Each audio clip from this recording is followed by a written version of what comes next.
हाँ जी दोस्तों, तो कैसे हैं आप सब। तो लास्ट क्लास में हम लोगों ने चैप्टर जो स्टार्ट करा था उसका नाम है ऑर्गेनाइजिंग। पूरा डिटेल में समझाता हूँ वापस से, जो नया टॉपिक है उसको भी कंप्लीट कराता हूँ और पुराना भी रिवाइज कराता हूँ ताकि चैप्टर और अच्छे से आप लोगों को आते जाए। हम लोगों ने बात करी थी, चैप्टर का नाम है ऑर्गेनाइजिंग। और ऑर्गेनाइजिंग का मतलब मैंने आपको बताया था, दैट इज ग्रुपिंग। ग्रुपिंग किसकी? Grouping of activity. Grouping of activity कहां पे? In the organisation. क्यों? To work effectively and efficiently. उसके बाद हम लोगों ने बात करी थी ऑर्गेनाइजिंग के बेनिफिट्स क्या होंगे। तो आपने ऑर्गेनाइजिंग के बेनिफिट बताए थे ए बी सी डी ई ई, और कौन कर रहा था? U R. तो U R A B C D E E. Optimum utilisation of resource, adaption to change, benefit of specialisation, clarity in working relation, development of personal, expansion and growth और effective administration. ये सब करने के बाद मैंने आपको बताया था कि दो तरीके के स्ट्रक्चर्स हो सकते हैं, जिनमें से आपने बताया था पहला होता है फंक्शनल, और जो दूसरा होता है उसको बोलते हैं डिविजनल। यही बताया था। फंक्शनल का मतलब आपने मुझे बताया था, दैट इज क्या बोला था आप लोगों ने मुझे?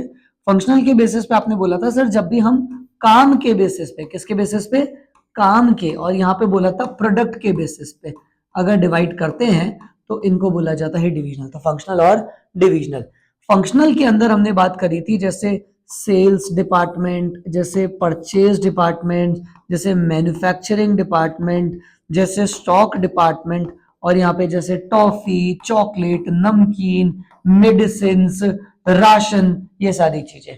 ठीक है, तो हमने बात करी थी फंक्शनल के एडवांटेजेस थे सिड सीडी ट्रेनिंग, और इधर था पीजी सीडी एफएम। ये एडवांटेज, इधर डिसएडवांटेज, ये एडवांटेजेस, इधर डिसएडवांटेजेस। यहां फंक्शनल में हम एक ही काम कर रहे थे लेकिन बहुत अच्छे से कर रहे थे, तो यहाँ स्पेशलाइजेशन मिल रहा था। यहाँ पे हम बहुत सारे काम कर रहे थे तो डेवलपमेंट ऑफ वेरियस स्किल्स मिल रहा था। यहाँ पे सब कुछ सीखना आसान था, ट्रेनिंग बिकम इजी, और यहाँ पे ट्रेनिंग डिफिकल्ट होती है क्योंकि बहुत सारा सीखना होता है। यहाँ पे हम पता नहीं कर सकते गलती किसकी है, लेकिन यहाँ पे रिस्पॉन्सिबिलिटी फिक्स हो पाती है। यहाँ पे ड्यू केयर हो सकता है लेकिन यहाँ पे ड्यू केयर नहीं हो पाता। बोलो, बात समझ में आया? उसके बाद जो मैंने आप लोगों को बताया था वो बताया था डेलीगेशन। क्या बताया था? डेलीगेशन। आई होप आपको याद हो गया होगा। डेलीगेशन का मतलब था ट्रांसफर, किस चीज को? Of power, authority, from one person to another person, इसी को बोलते हैं डेलीगेशन।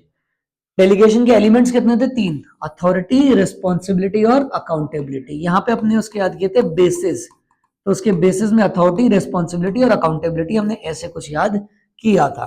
उसके बाद मैंने आप लोगों को बताया था यहां पे कि सबसे पहले आया था मीनिंग, कमांड, ऑब्लिगेशन और आंसर, फिर फ्लो, ये डाउनवर्ड्स, ये अपवर्ड्स और ये अपवर्ड्स। उसके बाद ओरिजिन बात करी थी, ये आता है फॉर्मल पोजीशन से, ये अथॉरिटी से, ये रिस्पॉन्सिबिलिटी से। Delegation, yes can be delegated, may और मे नॉट, और ये कैन नॉट, ये डेलीगेट नहीं हो सकती। यहां तक हम बात कर चुके हैं। आई होप यहां तक आपको कोई दिक्कत नहीं होगी। आगे चलते हैं अपन आगे आज की क्लास के लिए, दैट इज वेरी इंपॉर्टेंट। अब देखेंगे ध्यान से, हम बात करेंगे डेलीगेशन के एडवांटेज।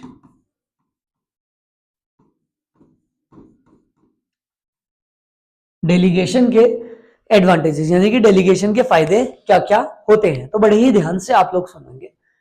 क्या हुआ, आपको बस एक बात याद रखनी थी कि एक स्कूल है जिसका नाम है एमजीडी। कौन सा? एमजीडी। एक स्कूल है जिसका नाम क्या है? एमजीडी। अब आपको बस याद रखना है कि वहां के जो प्रिंसिपल मैम या टीचर्स थे उनको लगता था कि हम प्रिंसिपल तो सारे काम कौन करेंगे? हम। हमने प्रिंसिपल मैम को बोला टीचर्स रख लो, बोले नहीं। प्रिंसिपल कौन? मैं। तो पढ़ाएगा भी कौन? मैं। हमने बोला मैम जब छुट्टी हो जाती है तो बस के लिए गेट खोलना होता है तो एक चौकीदार रख दो, तो बोलती है नहीं। प्रिंसिपल कौन? मैं। तो गेट भी कौन खोलेंगे? मैं। बात समझ में आया? यानी कि वो सारे काम खुद से करना चाहती है। मुझे बताओ, इज इट पॉसिबल? क्या सारे के सारे काम हो सकते हैं? आंसर इज नो, नहीं हो सकता। तो अगर आपको एमजीडी में बेटर कोऑर्डिनेशन और इफेक्टिव मैनेजमेंट चाहिए आपको। कहां पे? एमजीडी में क्या चाहिए? बेटर कोऑर्डिनेशन और इफेक्टिव मैनेजमेंट। तो पावर को डेलीगेट करना पड़ेगा। एमजीडी में बेटर कोऑर्डिनेशन इफेक्टिव मैनेजमेंट चाहिए तो पावर को डेलीगेट करना पड़ेगा। बोलो, बात समझ में आया? क्लियर है? MGD better coordination effective management. सबसे पहला आता है M, that is motivation to the employ. आप मुझे बताओ, अगर मैं किसी को पावर ट्रांसफर कर दूंगा और उसके पास राइट आ चुका है, कमांड आ चुका है, अब वो खुद से वो कुछ भी कर सकता है, तो उसको मोटिवेशन फील नहीं होगा कि यार अब तो इसमें मेरी भी सुनी जाती है, मेरे डिसीजंस भी लिए जाते हैं, तो बाकी एम्प्लॉय भी मोटिवेटेड फील करते हैं जब किसी को हम पावर दे देते हैं। जैसे हेड बॉय प्रेसिडेंट बनाना, है ना, हेड गर्ल स्कूल में बना दी, तो उनको क्या मिलती है? अथॉरिटी मिल जाती है, और अथॉरिटी में हर कोई मोटिवेट होता है। एम से क्या हो गया? Motivation to the employ. Growth, जिसे कौन सा हो जाएगा? Growth of the organization. कहां की ग्रोथ हो जाती है? ऑर्गेनाइजेशन की ग्रोथ हो जाएगी। मुझे बताओ टोटल कितने थे हमारे? MGD better coordination and effective management. तो एम से क्या हुआ? Motivation to the employ. G से क्या हुआ? Growth of the organisation. अब बड़े ही ध्यान से सुनना। आप मुझे बताओ, अगर मैंने किसी इंडिविजुअल को पावर ट्रांसफर कर दी, तो क्या उस इंडिविजुअल का भी तो डेवलपमेंट होगा? हो जाता नहीं हो जाता? तो डी से हो जाएगा development of personal. Development of personal. बात समझ में आया? कितने हुए टोटल? 3। चौथा, सर अगर मेरे पास सारी पावर है, सारे काम मेरे ऊपर है, अकेले नहीं हो सकते, तो मैंने सब में थोड़ा थोड़ा थोड़ा काम बांट दिया। तो एक डिपार्टमेंट आप देख रहे हो, एक आप देख रहे हो, एक आप देख रहे हो, एक आप देख रहे हो, एक आप देख रहे हो, सबको पावर बांट दी, तो काम अच्छे से नहीं होगा। तो हो जाता है बेटर कोऑर्डिनेशन। क्या हो जाता है? और लास्ट हो जाता है इफेक्टिव मैनेजमेंट। सर सिंपल, 5 हो गए हमारे, तो टोटल कितने हुए? 5। पहला motivation to employ, growth of the organization, development of personal, better coordination, effective management. I hope आपको समझ में आया होगा। This is benefits. ये बेनिफिट्स किसके थे? डेलीगेशंस। बोलो, बात समझ में आया? तो आपसे क्वेश्चन पूछा जाता है डेलीगेशंस क्या है और डेलीगेशन के इंपॉर्टेंस क्या है, तो आंसर रख लेना। एमजीडी में बेटर कोऑर्डिनेशन चाहिए और इफेक्टिव मैनेजमेंट चाहिए, तो पावर को क्या करना पड़ेगा? डेलीगेट करना पड़ेगा। पावर को डेलीगेट करना पड़ेगा। बोलो, क्लियर है क्या? हाँ जी सर, बात समझ में आ चुकी है। चलिए नेक्स्ट, ध्यान से सुनना। जैसे हमारा डेलीगेशन होता है ना, उसी तरीके से हमारा होता है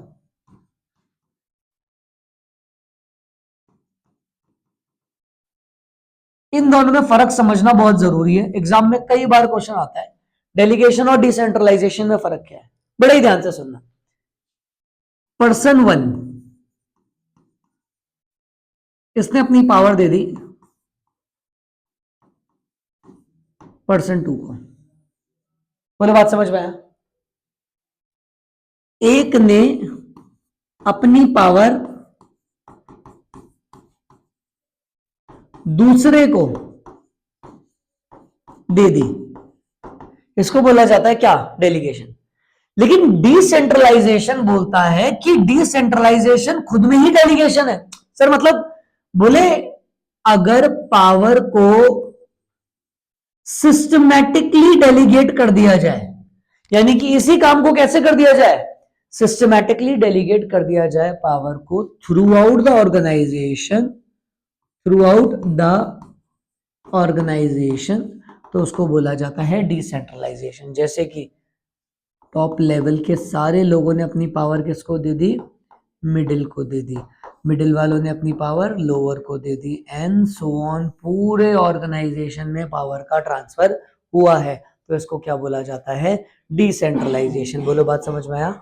इसका मतलब अगर ये चीज आपकी जो है, ये समझना जरूरी है, ये डेलीगेशन है ना, तो डेलीगेशन किसके अंदर आता है? डिसेंट्रलाइजेशन।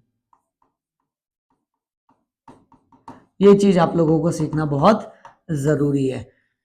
डेलीगेशन जो है, डेलीगेशन जो है वो डिसेंट्रलाइजेशन का ही पार्ट है। डेलीगेशन जो है वो डिसेंट्रलाइजेशन का ही पार्ट है, यानी कि हम बहुत सारे डेलीगेशन को इकट्ठा कर देंगे तो जो रिजल्ट निकल के आएगा वही आपका क्या होगा, डिसेंट्रलाइजेशन। बोलो बात समझ में आई? Is it clear? Is it clear? Now it is clear. ठीक है, नाउ अपन बात करते हैं सर क्यों जरूरी है ये डिसेंट्रलाइजेशन, इसके फायदे क्या है। तो क्वेश्चन क्या पूछा जाता है आप लोगों से, दैट इज इंपॉर्टेंस। क्या पूछा जाता है किसके, ऑफ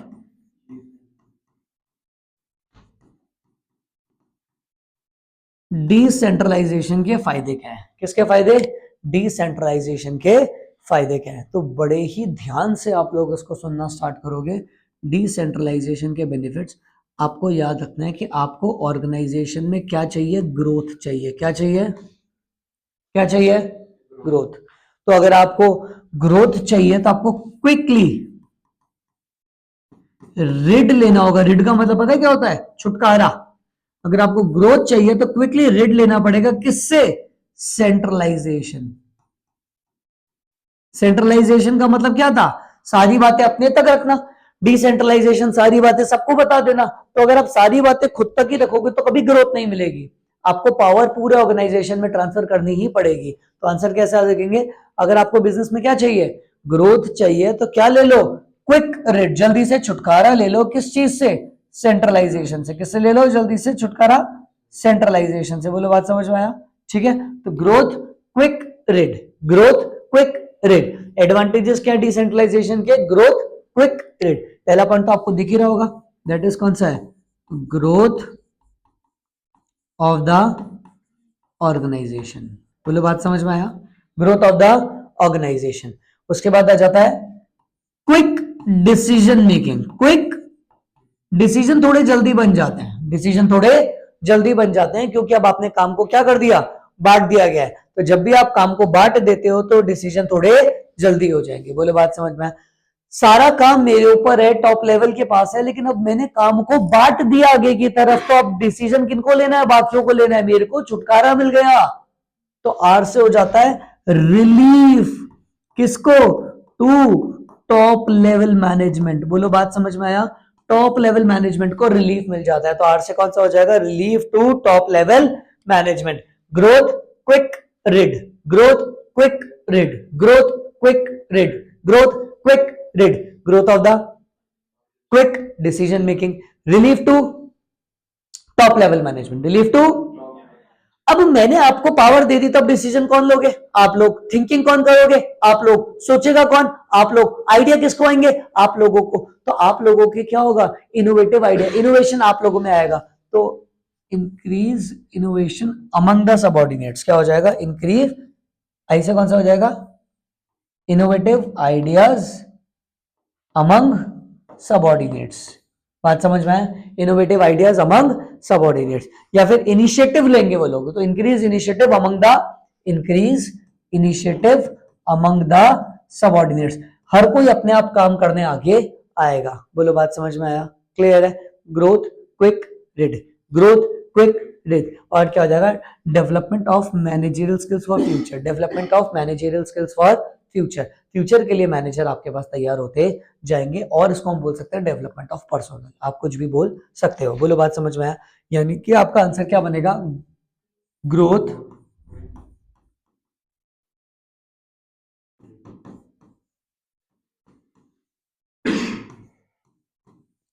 ग्रोथ क्विक रिड। बोलो क्लियर है, ग्रोथ क्विक रिड। तो जी से कौन सा हो जाएगा, growth of organization, quick decision making, relief to top level management, initiative among the subordinates और डेवलपमेंट ऑफ पर्सनल। बोलो बात समझ में आया, क्लियर है। तो ये सारे पॉइंट्स क्या हो जाएंगे हमारे एडवांटेजेस, किसके, डिसेंट्रलाइजेशन के। तो आपसे अगर मैं पूछना चाहता हूं डेलीगेशन और डिसेंट्रलाइजेशन के बेनिफिट्स आपको पता है क्या होते हैं, मतलब डिफरेंस क्या हो सकता है। तो जो डेलीगेशन होता है और दूसरा होता है डिसेंट्रलाइजेशन। तो जो डेलीगेशन होता है ना, डेलीगेशन नैरो स्कोप होता है और इसका कैसा होता है, वाइडर होता है। ये थ्रू आउट द ऑर्गेनाइजेशन नहीं होता, लेकिन ये थ्रू आउट द ऑर्गेनाइजेशन होता है। यानी कि ये हमारा कैसा होता है, थ्रू आउट द ऑर्गेनाइजेशन होता है, लेकिन ये कभी भी थ्रू आउट द ऑर्गेनाइजेशन नहीं होता। यानी कि ये ऑर्गेनाइजेशन पूरे में नहीं चलता, ये पूरे में, ये स्केलर चेन के साथ चलता है, टॉप मिडिल लोअर, लेकिन ये विद इन ऐसे सामने सामने चल रहा है। आपने अपनी पावर इसको दे दी। तो this is the difference between delegation and decentralisation.